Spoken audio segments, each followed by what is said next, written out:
I'm unreasonably bothered by the air vents in my hallway, and I wanted to find a way to camouflage their appearance a little bit. So I decided to add some picture frame molding to this wall, so that the vents hopefully become just another rectangle in the design. I used Illustrator to figure out all the math and all the sizes, and then I started marking out everything on the wall. I wanted to have a general guide, even though I knew things would change a little when I was using my level. I'm adding 2 levels of boxes, topped by a chair rail molding. And here's a little secret. The chair rail molding in stock wasn't thick enough for my taste, so I'm actually using crown molding, and I'm just going to caulk the gaps a bit. Since this piece is kind of heavy, I used construction adhesive and then reinforced it with my trusty brad nailer.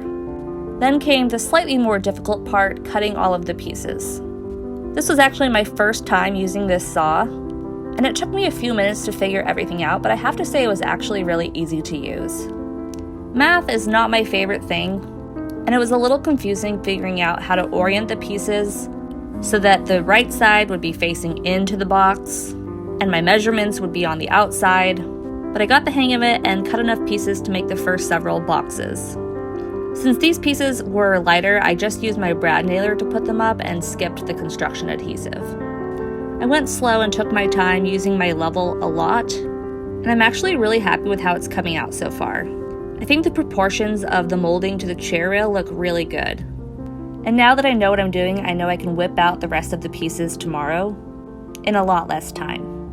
I'm also proud of myself because I figured out how to make my first miter cut here where the chair rail ends on the wall, just to make it more finished. I can't wait to make more progress tomorrow.